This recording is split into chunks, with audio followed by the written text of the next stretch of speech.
Utility-gated exploration. A pretentious phrase not used in polite society, so not many people know what it means. But you know who knows exactly what that phrase means? You. That's right, you. How do I know that you know what that phrase means? Because you clicked this video. Only the smartest and most handsome Metroidvania fans watch and follow my content. So you already know this list is going to tackle one of the most important aspects of any Metroidvania. Abilities. Those useful upgrades that not only make your character cooler, but also more mobile, allowing you to finally overcome all those pesky obstacles blocking your progression. But I won't be talking about just any old abilities today. Oh no. I won't be touching those common abilities found in just about every MV. Double jumps, wall jumps, air dashes, grappling hooks. Not on this list. This list is reserved for the creme de la creme. The best of the best. The Metroidvania abilities that are truly unique. The abilities typically only found in the game in which they're introduced. Or, in some cases, the abilities that started a trend. Hey, I'm the Metroidvania Guru, and this is the top 10 unique Metroidvania abilities. Number 10.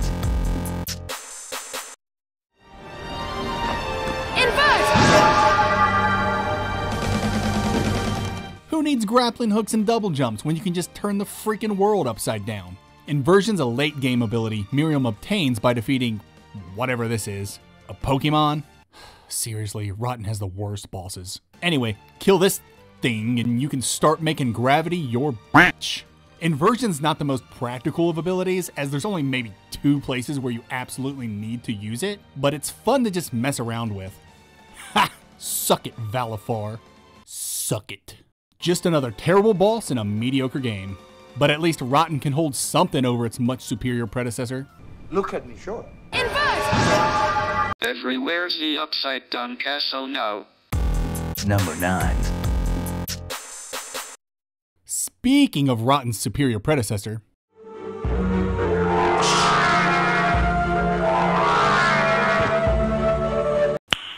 Nice. Alucard's here to make your early morning commutes suck.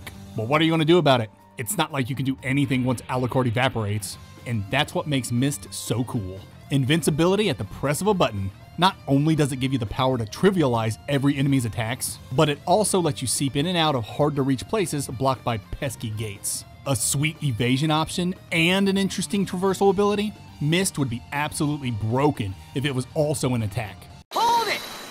Get the power of Mist and Gas Cloud upgrades, and now you're a war crime. It's so awesome, I almost forgot about that time Alucard had an incestuous threesome. Almost. Number 8.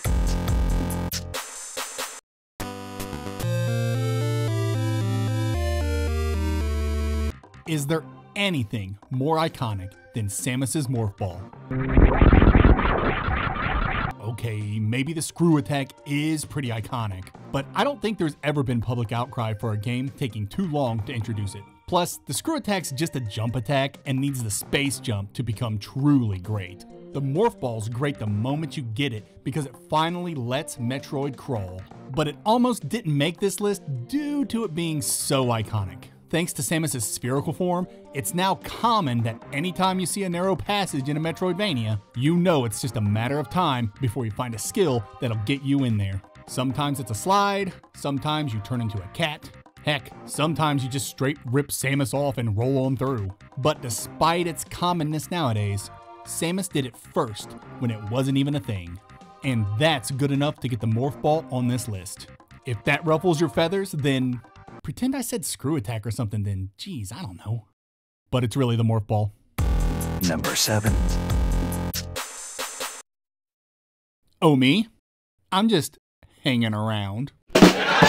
There's wall jumps, there's wall climbs, then there's Atlatch Natch's Grip from Sundered. Unlike the latter 2 common abilities, the much more unique Atlatch Natch's Grip made the list for providing our heroine Esh unparalleled vertical control. All she had to do was embrace the darkness. No big deal. I'm sure there won't be any repercussions to giving in and turning into a shadowy spider demon. Heck, I'd embrace the darkness too for a skill that'd give me 2 seconds of peace away from the ridiculous amount of enemies this game throws at you. It's like you're the only girl at an anime convention. Ugh, imagine the smell. Number 6.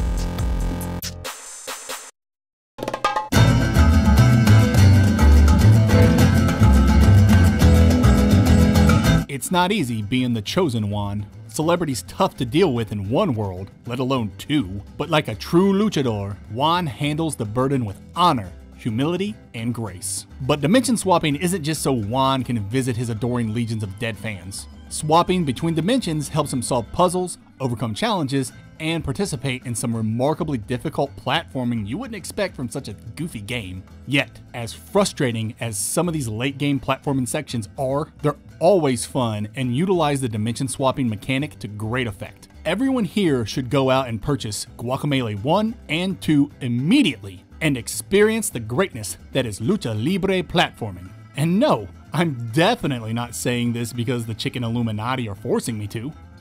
What would make you think that? Number 5.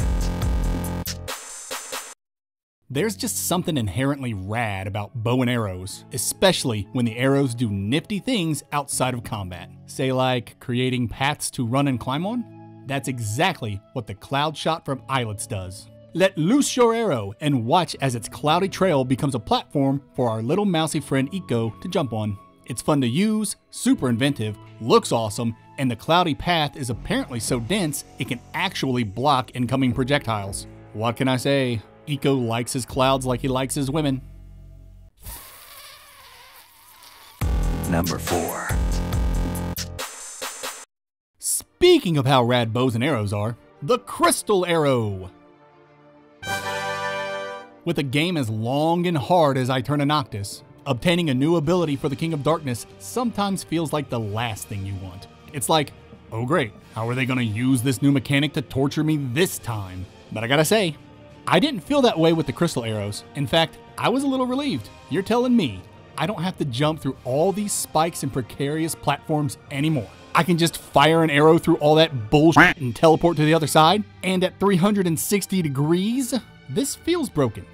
Do you think the devs know about this? Oh, they know. And that feeling of relief? It quickly fades as they integrate your new teleporting ability into even more devious platforming sections. It's as sadistic as it is fun. They even make the crystal arrows integral to boss fights, which are also sadistic and fun. I suppose sadistic and fun is the best phrase to describe Aeterna Noctis. That or overstays its welcome. Number 3.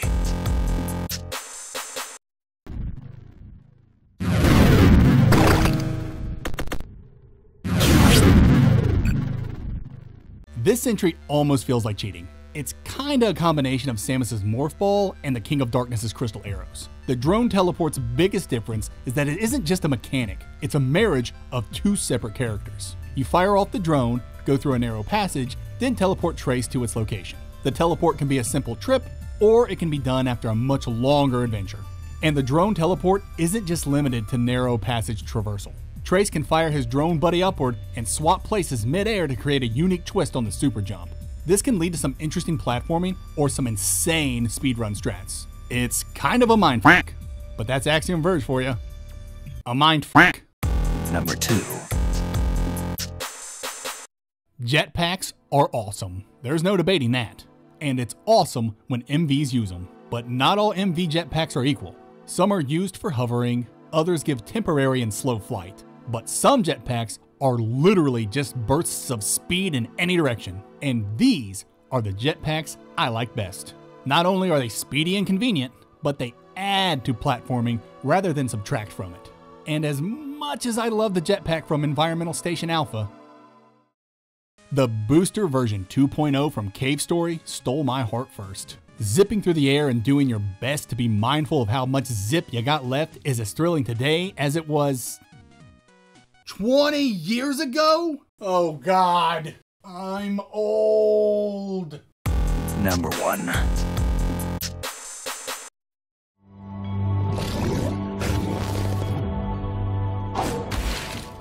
Ori's Bash makes me giddy. I get excited every time I use it. It's so versatile, it can be used in almost every combat situation as an attack or an evasive maneuver, and it can be used for exploration. You got a projectile coming your way? Bash. Some monsters charging at you? Bash. You need a little more air to reach that platform? Find some dangling lantern and bash. It's so useful and easy to use, and it feels so great when you pull it off. The way time freezes, the sound it makes upon release, the thrill you get from chaining multiple bashes together to cross a pit of spikes. I just love it. Bash's utility, ease of use, and fun factor is simply unmatched. And that's why it's the best unique ability found in Metroidvanias.